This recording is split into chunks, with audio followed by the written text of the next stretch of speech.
Novos desafios são impostos todos os dias para quem está no combate contra a Covid-19. O vírus, conforme vai se espalhando, vai criando novas mutações e colocam em xeque as vacinas. No outro Giro de hoje, nós fazemos um panorama dessa relação das variantes e das vacinas que têm sido distribuídas. Muito cuidado quando você for chamar uma outra pessoa.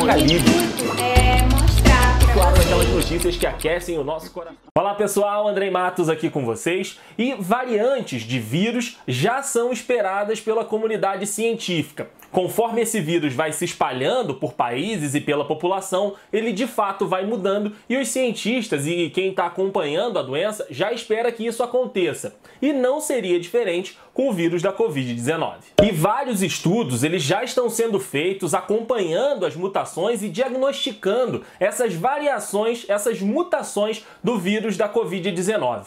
E atualmente nós temos 3 que são as mais preocupantes até agora. A variante da África do Sul, a variante da Inglaterra e a variante brasileira. A variante inglesa da Covid-19, chamada de B1, não é só mais contagiosa, mas também ela é mais letal, segundo um estudo que foi divulgado esse mês em uma importante revista inglesa, a BMJ. Entre 1.000 casos detectados, a nova variante inglesa ela provoca 4,1 mortes, enquanto que o coronavírus clássico provoca 2,5. Já a variante encontrada na África do Sul, ela carrega a mutação E484K, entre outras. E assim como a variante inglesa, a variante sul-africana, ela tem a capacidade de escapar dos anticorpos, o que a torna ainda mais contagiante. E essa diferença pode estar por trás dos novos números e maiores números de casos de contaminação no país. E a variante brasileira, conhecida como P1, foi identificada primeiro em Manaus, no final do ano de 2020 e no início agora de 2021.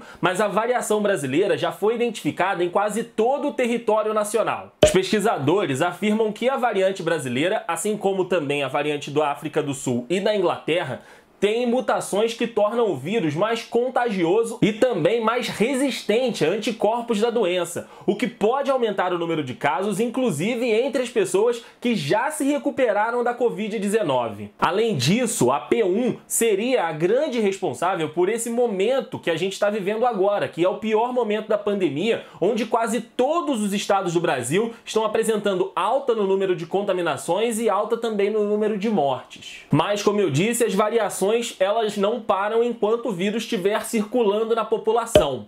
No último dia 12 de março, mais uma cepa do vírus foi descoberta aqui no Brasil, chamada provisoriamente de VOI9, variante de atenção em inglês. O estudo que descobriu a VOI9 precisa passar por outros cientistas para que ele seja classificado como uma nova cepa do coronavírus aqui no Brasil. Mas e as vacinas? Elas são eficazes contra essas novas mutações, contra essas variações da Covid-19? Como tudo tem acontecido muito em cima da hora, como que uma causa de ação e reação, os estudos eles têm saído aos poucos em relação da eficácia das vacinas contra essas novas variações. Das principais vacinas que vêm sendo aplicadas em todo o mundo, algumas já foram testadas em relação a essas variações e algumas vêm apresentando resultados positivos. Por exemplo, as vacinas da Oxford, da Pfizer e também a Coronavac se mostraram eficientes no combate à variante inglesa da Covid-19. Já em relação à cepa do vírus da África do Sul, a vacina da Oxford se mostrou ineficaz. As vacinas da Moderna, que é dos Estados Unidos, e também da Pfizer, ainda estão em períodos de estudo e não revelaram ainda a eficácia ou não contra a variação sul-africana. E um dos resultados que já foram divulgados foi a da Novavax, que é uma vacina americana que demonstrou eficácia de 50% contra essa cepa lá da África do Sul. Já contra a variante brasileira, a P1, as principais vacinas que eu citei por aqui apresentam bons resultados. Coronavac, a de Oxford, a da Pfizer, enfim, todas elas com uma boa carga de eficiência contra essa cepa. Bom, e é por isso que a gente aqui vive cobrando do Ministério da Saúde e do governo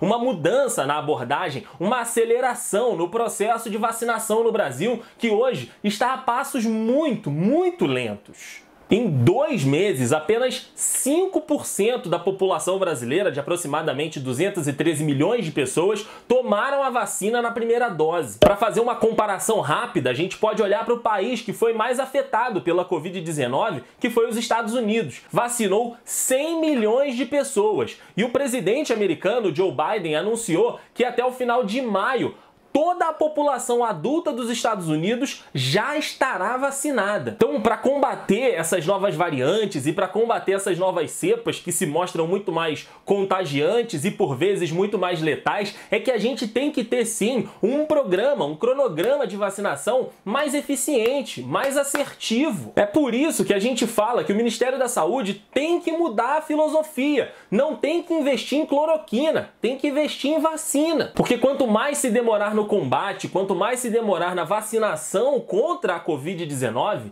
mais todos nós estaremos expostos aos riscos apresentados por essa doença.